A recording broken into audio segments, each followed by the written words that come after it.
Você cansou de tentar manter tudo sob controle, enquanto por dentro tudo desmoronava. Cansou de fazer contas na madrugada, de esconder o extrato bancário como se fosse um atestado de fracasso. Cansou de fingir que está tudo bem, enquanto o coração afunda no peso invisível da dívida. Sim, porque a dívida não é só número, não é só juros, não é só um valor em vermelho na tela do banco. A dívida é um abismo silencioso entre quem você é e quem você queria ser. Você deu demais, esperou demais, silenciou demais.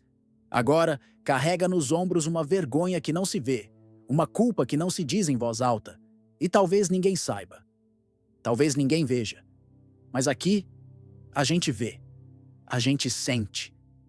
Porque endividar-se, muitas vezes, não é só gastar além do que se tem, é gastar para sobreviver, para compensar ausências, para tentar fazer a dor parecer menor.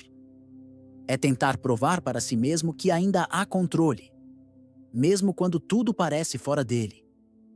Epicteto dizia: a riqueza consiste muito mais no desfrutar do que temos do que na posse do que não temos.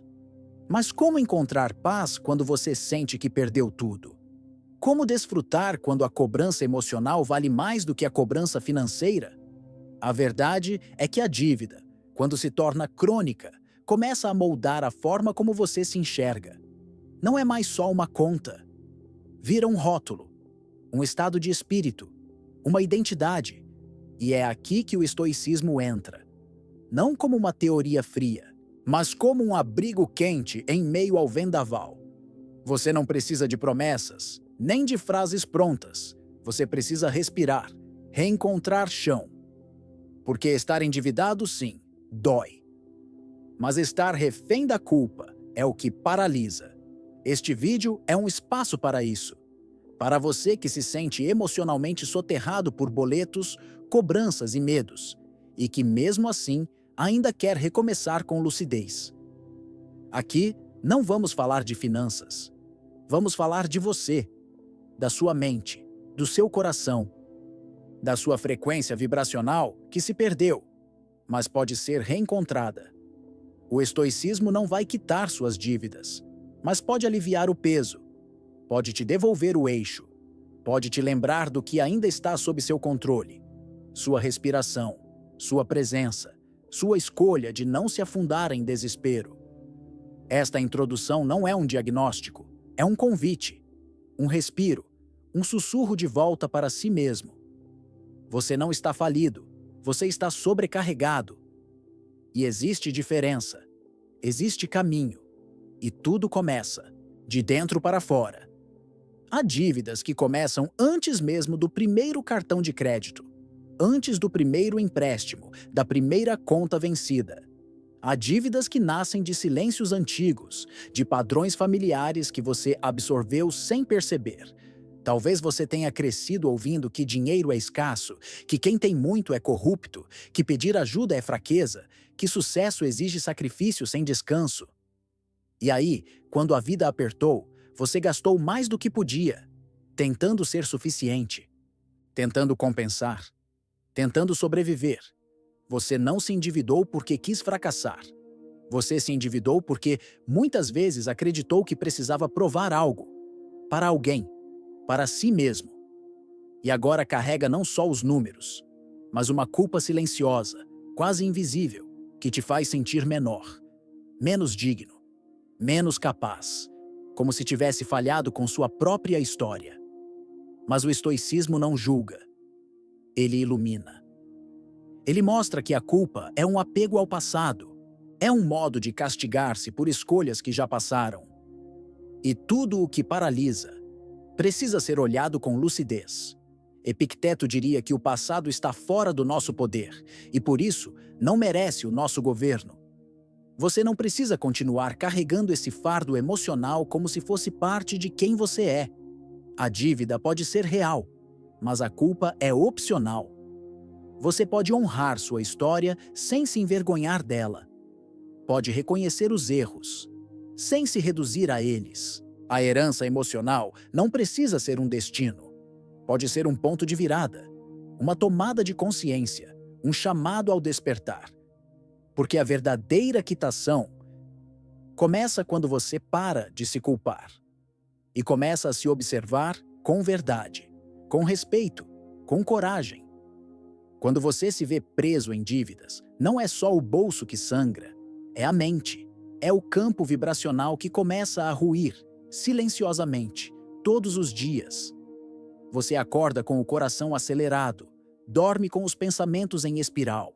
As cobranças externas são duras, mas as internas, essas são devastadoras. Você passa a viver em estado de alerta constante, como se estivesse prestes a ser engolido por algo invisível, mas imenso. A dívida afeta sua química cerebral, estimula a produção de cortisol, o hormônio do estresse, reduz sua clareza mental e compromete sua capacidade de tomar decisões serenas. De repente, tudo vira urgência, tudo é medo, tudo é pressão. E nesse estado, qualquer tentativa de solução se transforma em mais confusão.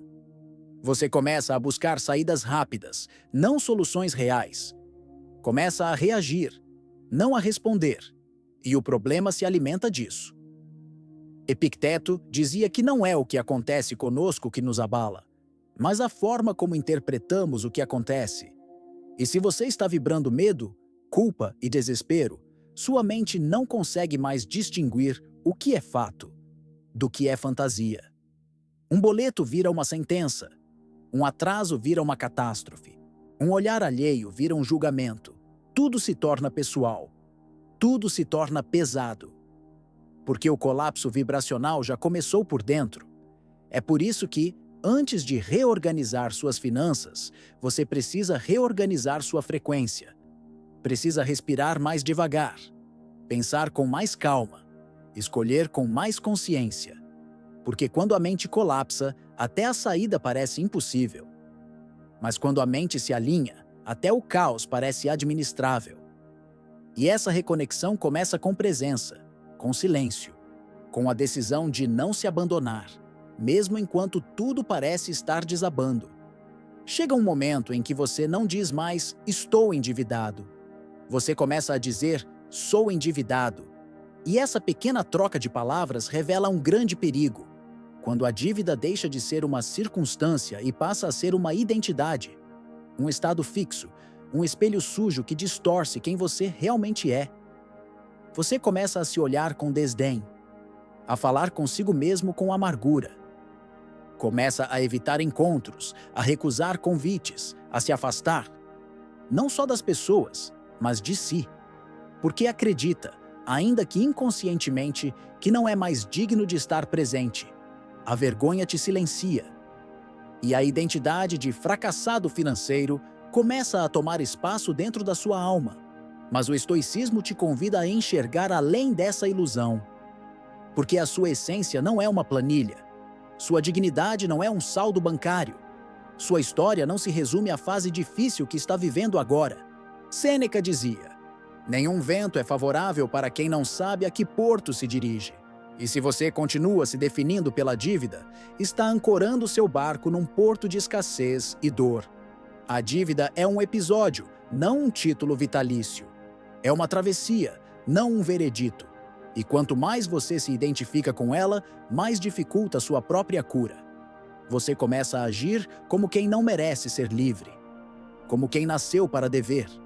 Mas isso não é verdade. A verdade é que você é maior do que qualquer débito. Você é a força que ainda respira, a consciência que desperta, o ser que, mesmo cansado, está aqui agora, buscando lucidez. Romper com esse mito é um ato de coragem silenciosa, um reencontro com o que é real. Você não é o que te falta, você é o que escolhe, com dignidade, reconstruir-se. Mesmo com medo, mesmo em ruínas, mesmo devendo. Porque enquanto você estiver inteiro por dentro, a dívida continua sendo só uma circunstância, nunca uma sentença. Quando você está endividado, tudo ao redor parece amplificar a dor. A vitrine da vida alheia se transforma em espelho distorcido. Você começa a medir seu valor pela aparência dos outros, pela viagem do colega, pelo carro do vizinho, pelo sorriso fácil de quem, aparentemente, nunca conheceu a escassez. E sem perceber, você se pune em silêncio. A comparação não nasce da inveja. Ela nasce da dor de não se sentir suficiente, de não se enxergar com os próprios olhos, mas com os olhos dos outros. E aí você se esquece das batalhas que já venceu. Se esquece da força que teve para seguir, da coragem para continuar acordando todos os dias, mesmo com o coração cansado e o bolso vazio.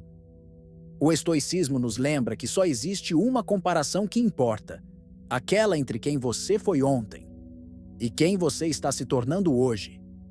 Marco Aurélio, em sua Sabedoria Silenciosa, escreveu: "Não perca tempo discutindo o que um bom homem deve ser.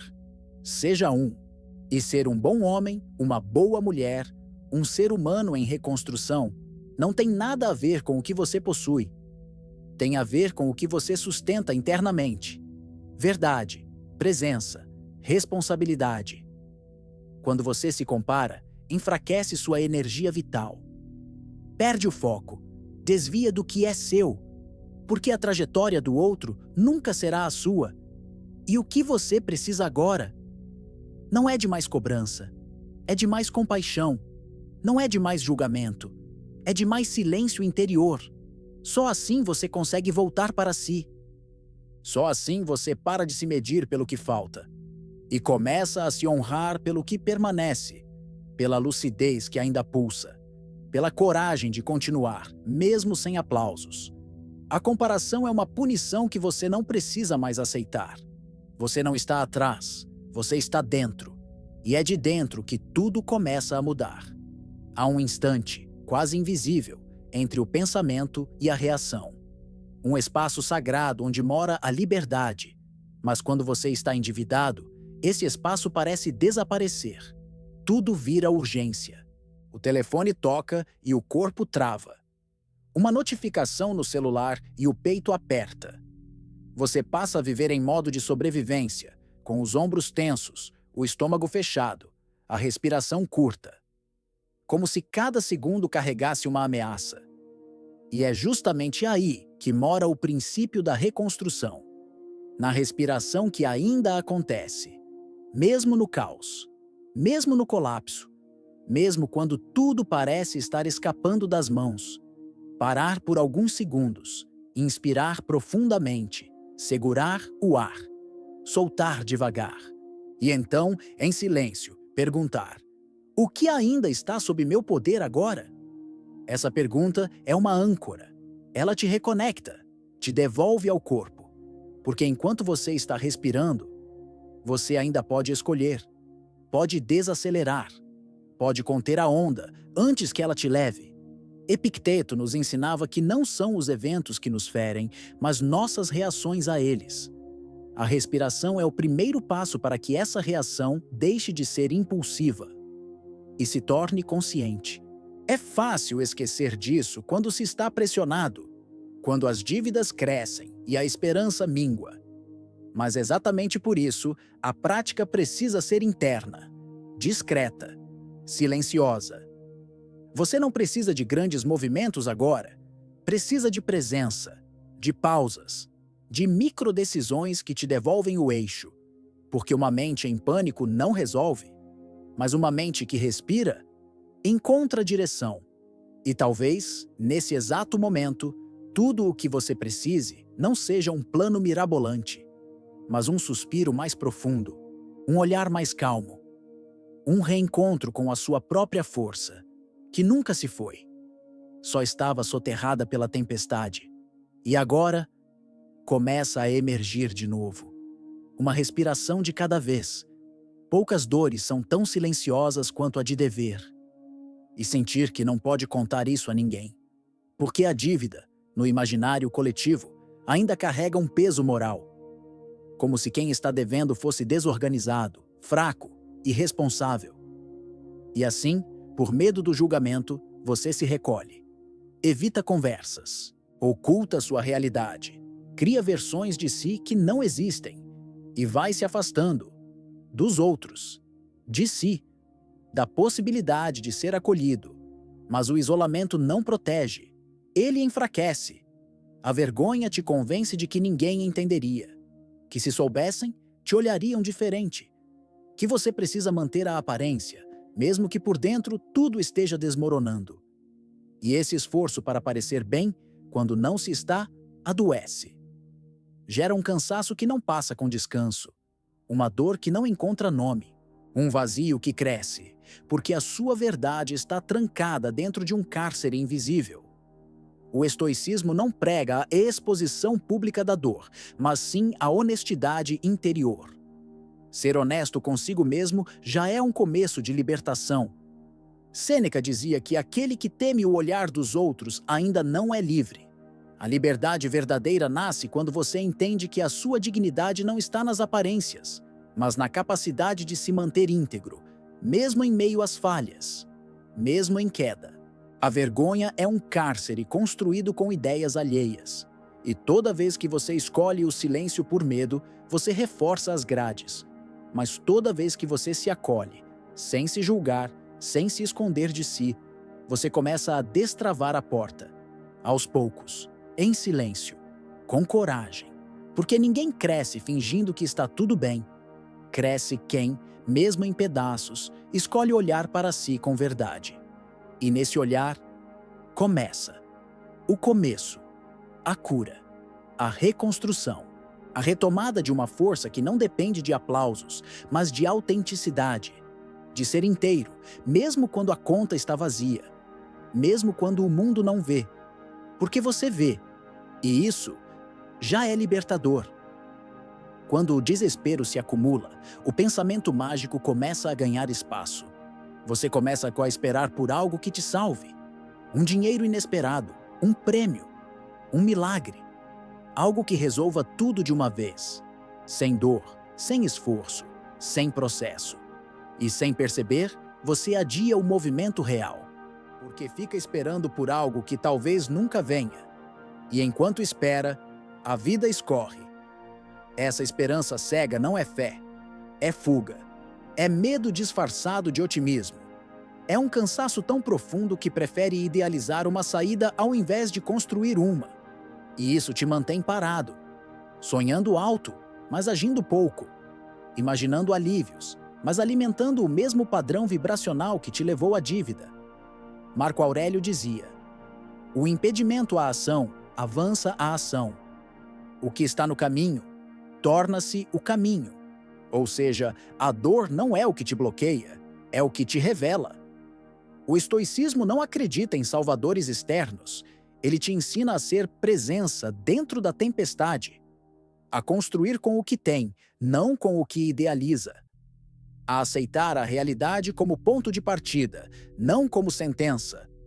A solução não é um acontecimento externo, é um alinhamento interno, uma postura, um novo olhar sobre a mesma paisagem.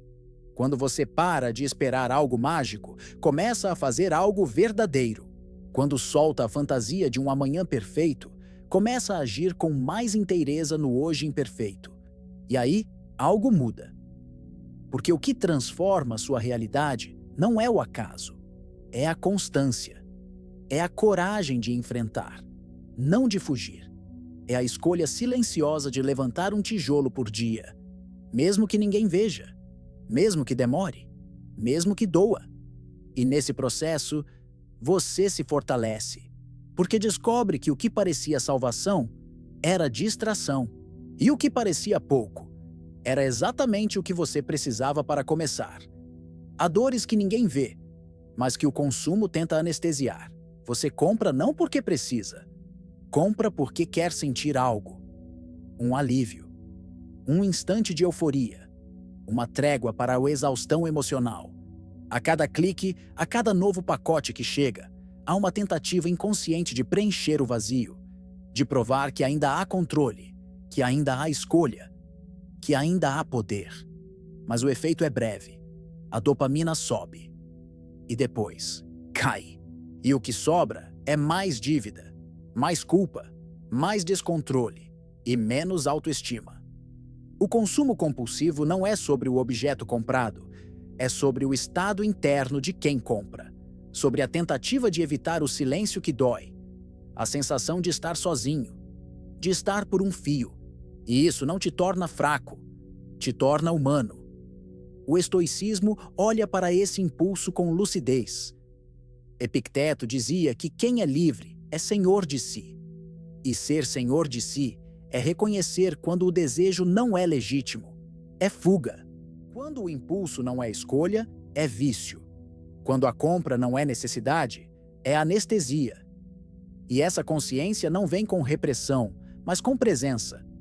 Com o gesto de parar, respirar e perguntar: o que estou tentando evitar com isso? O consumo inconsciente é uma resposta emocional, não racional. Por isso, a cura começa dentro. Não no controle do cartão, mas no acolhimento da emoção que está por trás dele. O que você tenta comprar? Talvez seja amor, validação, segurança. Mas nenhuma dessas coisas pode ser entregue por um pacote. Elas nascem no silêncio de quem escolhe olhar para si com verdade. Romper esse ciclo não é sobre se privar de tudo. É sobre aprender a se nutrir de outras formas. Com presença, com autorrespeito, com decisões alinhadas à sua realidade, não ao seu vazio. Porque quanto mais você se conhece, menos precisa se distrair. E quanto menos você se distrai, mais livre você se torna. É comum odiar a dívida, vê-la como inimiga, como algo a ser vencido, esquecido, apagado. Mas e se ela, na verdade, estivesse tentando te ensinar algo? E se a dívida não fosse só uma consequência, mas um espelho? Uma professora dura, sim, mas necessária, que te mostra onde você se abandona, onde você se excede, onde você confunde valor com aparência, presença com desempenho, amor com compensação. Escrever sua dívida como professora não é romantizar o sofrimento, é ressignificá-lo, é transformar o que antes era apenas peso em aprendizado, é olhar para a sua história financeira como uma jornada de despertar, não de números, mas de consciência. O que ela te mostra sobre seus limites, sobre seus padrões emocionais, sobre o quanto você se permite receber, pedir ajuda, dizer não. Sêneca dizia que nenhuma adversidade é inútil para quem sabe filosofar. E filosofar, nesse caso, é escrever. É trazer para o papel aquilo que está desorganizado na mente. Escrever não resolve, mas clareia, alinha, cura. Porque quando você dá nome às coisas, elas perdem o poder de te engolir por dentro. E ao escrever sua dívida, não como acusação, mas como mestra, algo muda. A energia muda. Você para de lutar contra e começa a aprender com. Essa prática silenciosa é um gesto de maturidade, de humildade, de abertura para um novo ciclo. Você pode perguntar: o que essa dívida está me ensinando sobre mim? E talvez descubra que ela fala sobre autocuidado, sobre o medo de se frustrar, sobre a urgência de aprender a se priorizar, sobre a necessidade de reconstruir um senso de valor que não dependa de conquistas externas.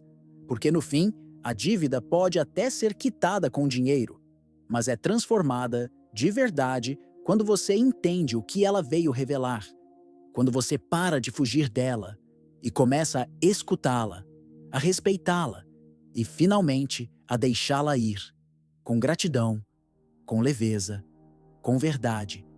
Antes de qualquer renegociação com bancos, antes de planilhas e estratégias financeiras, existe uma outra renegociação, muito mais profunda, muito mais decisiva, a renegociação com a própria energia, com a própria frequência, porque não é apenas o valor da dívida que te prende, é o estado interno que ela gerou, a sensação de impotência, a perda de identidade, o colapso vibracional que silencia sua força.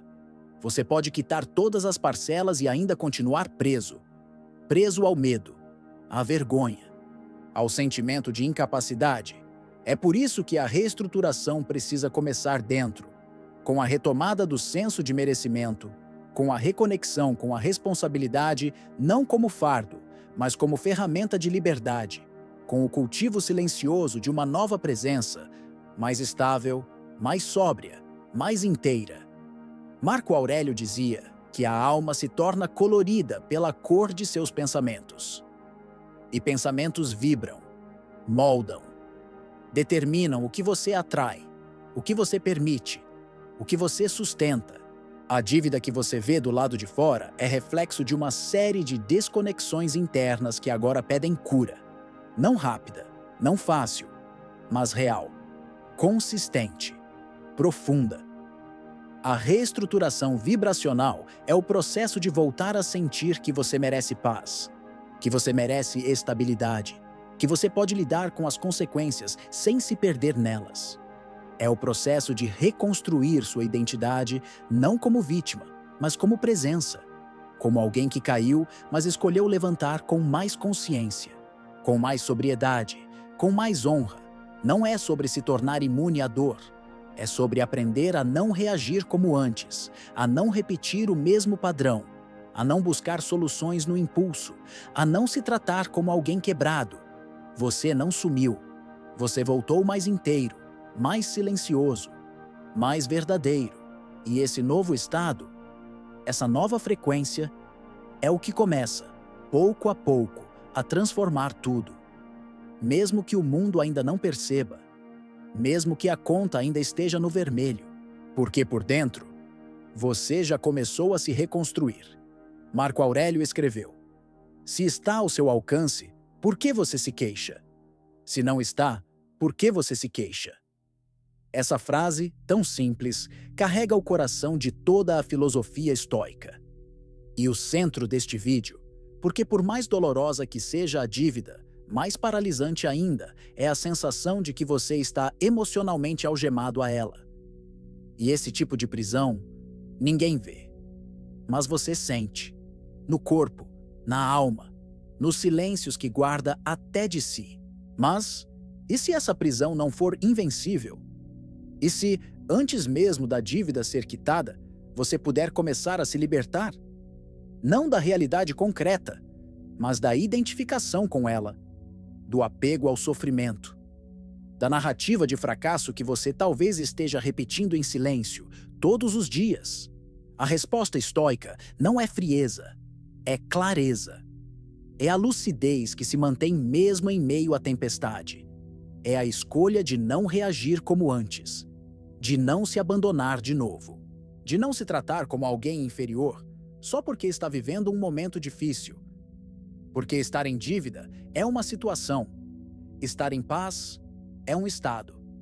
Você pode sim estar com dívidas e ainda assim se manter digno, firme, inteiro. Porque a verdadeira riqueza não está na ausência de boletos, mas na presença de consciência, na capacidade de olhar para o caos sem se tornar parte dele, na maturidade de assumir sua história sem se envergonhar dela. O mundo pode te julgar pelos seus débitos, mas você pode se reerguer pelo seu silêncio, pela sua sobriedade, pela sua coragem de seguir, mesmo quando tudo parece contra. Porque a mente lúcida vale mais do que qualquer renegociação bancária. Ela é o seu verdadeiro patrimônio, a base de todas as suas futuras conquistas. Então, talvez, a liberdade que você tanto espera não esteja lá fora. Talvez ela esteja acontecendo agora, a cada respiração consciente, a cada escolha mais íntegra, a cada pensamento que você não alimenta mais. E se o silêncio que hoje te isola for, na verdade, a sua cura em andamento? Você não está falido, você está em processo, você está despertando, e isso já é o começo da sua verdadeira quitação. A quitação interior. A que ninguém tira, a que ninguém mede, a que transforma a sua dor em força invisível, em verdade, em liberdade.